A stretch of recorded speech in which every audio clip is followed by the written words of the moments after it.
s'est amélioré en voyant les leaders, oui.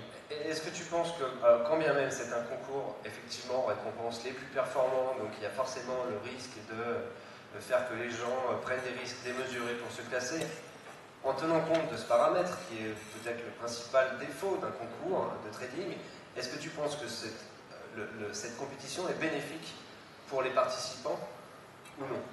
Ah, tout à fait. J'ai pas préparé cette question, là, Tout à fait, même d'ailleurs un peu trop. Parce que il y a certains participants qui m'ont collé, c'est-à-dire qu'on peut être pénalisé par des copieurs. Parce que comme ils sont informés en temps réel, ils se disent, s'il a gagné 3 jours de suite, le 4e, il va peut-être aussi gagner. Et donc, tu as des gens qui te suivent, qui me suivent alors qu'ils me collent comme des scorpions, et ils ne me lâchent pas. Et donc, et parfois, je ne peux pas être servi exactement au cours dont j'aurais bénéficié si j'avais des sols. Parce qu'ils sont devant moi, et donc ils me grillent la priorité à l'achat, ils me grillent la priorité à la vente, et donc ils peuvent me ralentir dans ma progression. Mais j'ai une technique, il suffit que je me plante, et alors après je les vois plus pendant 3 jours. Parce qu'ils prennent la gadin avec moi, et bon, d'un autre côté, quand je prends le gadin, je me recule aussi. Donc je ne sais pas comment fonctionner. Voilà. Mais beaucoup ont appris et me suivent même maintenant sur mon trading perso.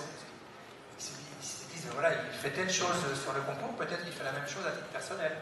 Et donc ils essaient de regarder avec d'autres émetteurs, ils essaient de repérer mon style de trading et de me suivre, y compris sur mes comptes perso.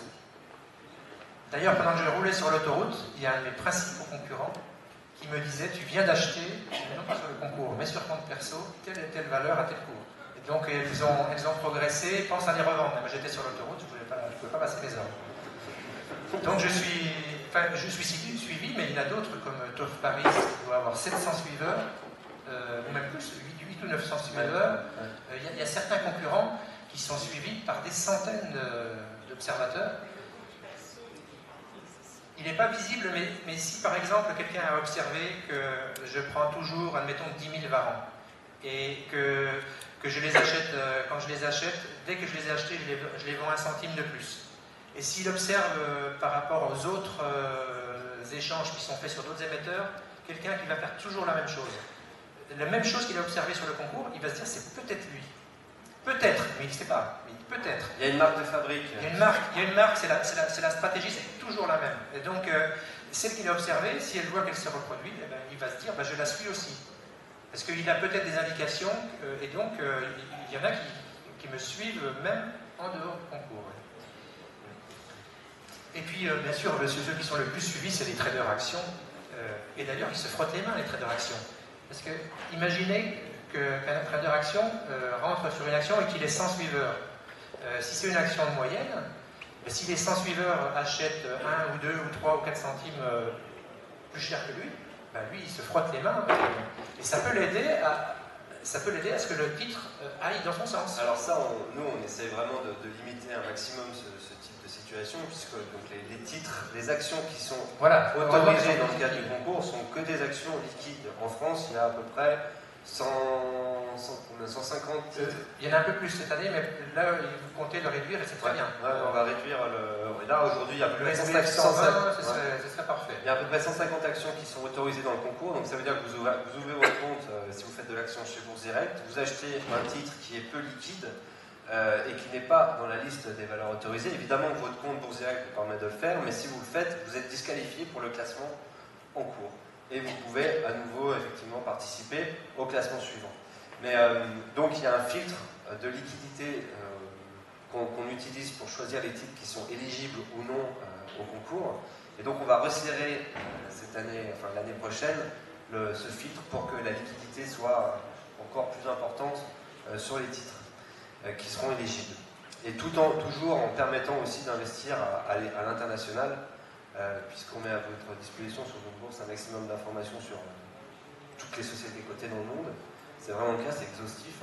Bien vous dire qu'aujourd'hui, sur Zone Bourse, on a à peu près 500 000 visiteurs chaque mois, unique. Donc on est le 3e site de bourse. Je pense que le leader sur le site des investisseurs avertis et actifs en France. France, mais on a la même chose sur Fort Traders, donc notre site international en anglais, qui est juste 4 fois plus gros que le site français.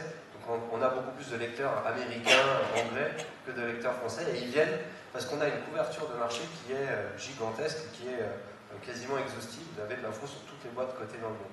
Donc dans le cadre du concours, l'année prochaine, on va toujours permettre un maximum aux gens d'investir sur des marchés hors des marchés français, pour justement aussi inciter les gens à s'ouvrir à l'international, ce qui va, à mon avis, être quelque chose de plus en plus nécessaire pour aller chercher des bonnes sociétés, des sociétés de croissance, qui sont malheureusement de moins en moins nombreuses aujourd'hui en France et voire un grand merci. Est-ce que peut-être quelqu'un a une question ou deux à mal d'aurore? 10 heures. Donc je commence à 8h, enfin 7h55, même un peu plus, et je termine à 18h30. Donc, et puis, souvent, mon épouse m'apporte le repas devant l'écran. Voire plus si affinité. Non mais ça c'est en dehors des fourchettes là. C'est soit avant 7h55, soit après 18h35. Pas mélanger. Gardez la tête bien froide. Tout à fait. Les scientifiques. Et donc en fait, voilà, je suis à mon... J'ai arrêté, j'ai profité d'un départ négocié en 2002, qui était assez généreux à l'époque, et ça m'a permis de démarrer.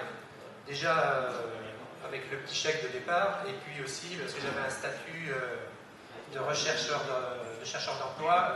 Je n'étais pas hyper actif dans mes recherches, parce que je commençais à trader, et avec un certain succès, donc je cherchais, mais bon, en espérant bien presque que je n'avais pas trouvé, quoi. Parce que ça se passait pas trop mal en 2002 déjà, mais par contre en 2003, là je me suis posé vraiment des questions, je me suis demandé, parce que là j'ai eu une année négative, et donc là je me suis vraiment dit, oh là là, est-ce que j'ai pas fait une grosse erreur, parce que j'avais la chance d'avoir un poste intéressant, de cadre supérieur avec voiture de fonction et autres, et je l'avais laissé tomber pour en fait perdre de l'argent.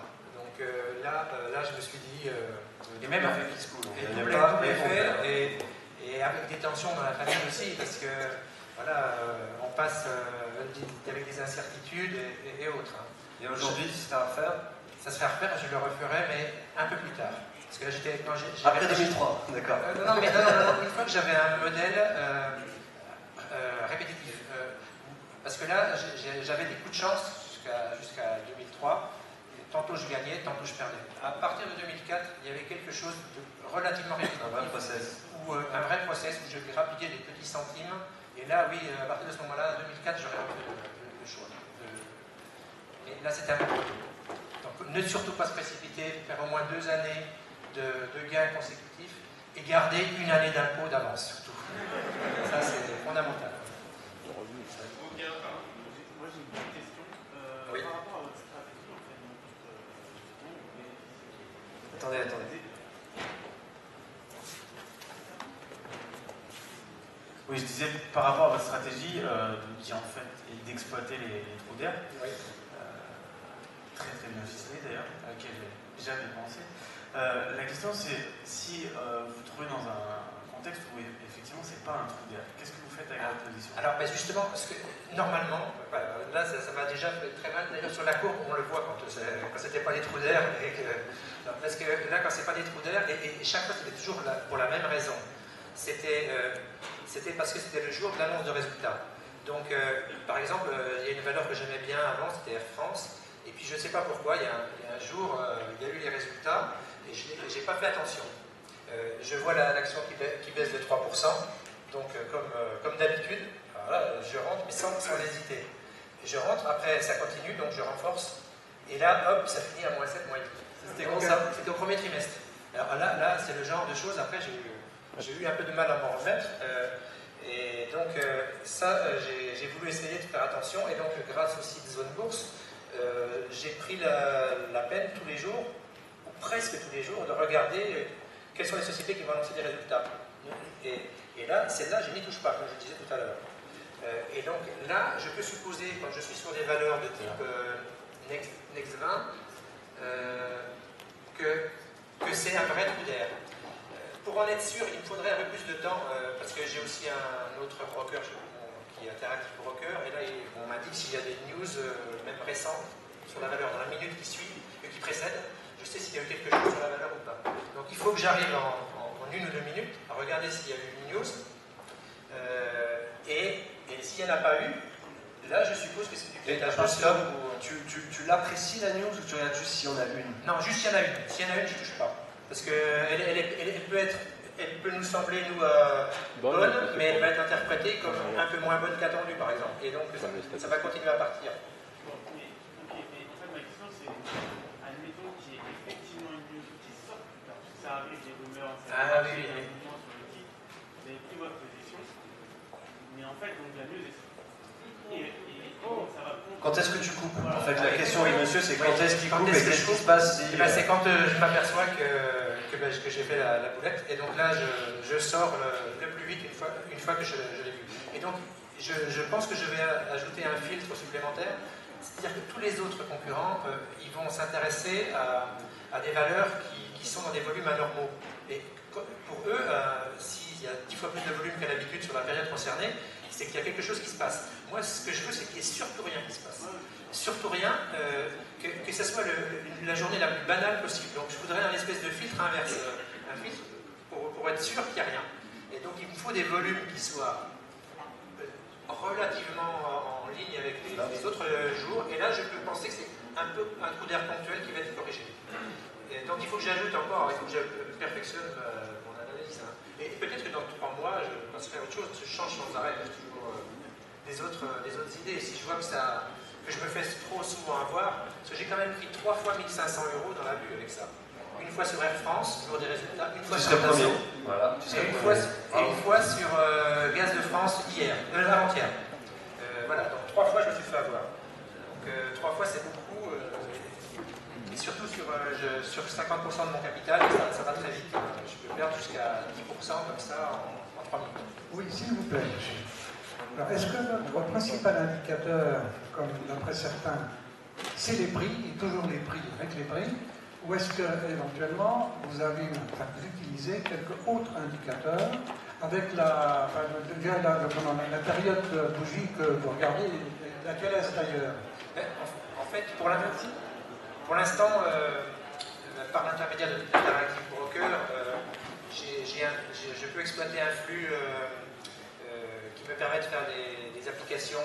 Je fais des analyses sur les variations sur 5 minutes et 15 minutes, donc sur les valeurs qui m'intéressent, c'est-à-dire celles qui sont dans le Next 20 ou celles qui sont belges ou hollandaises. Donc un palmarès 5 minutes, les plus fortes variations sur 5 minutes. Les plus fortes variations. Sur des titres pas trop liquides, et sans pour autant qu'il y ait trop de volume. C'est pas une histoire de liquidité, c'est une histoire qu'elle ne soit pas rattachée à un grand indice. C'est surtout ça. Il ne faut pas que ça soit rattaché à un grand indice. Et alors l'indicateur éventuel? Il n'y a pas d'indicateur. Pas vraiment d'indicateur. Les prix. C'est le prix, voilà, c'est vrai. Le prix et la variation du prix.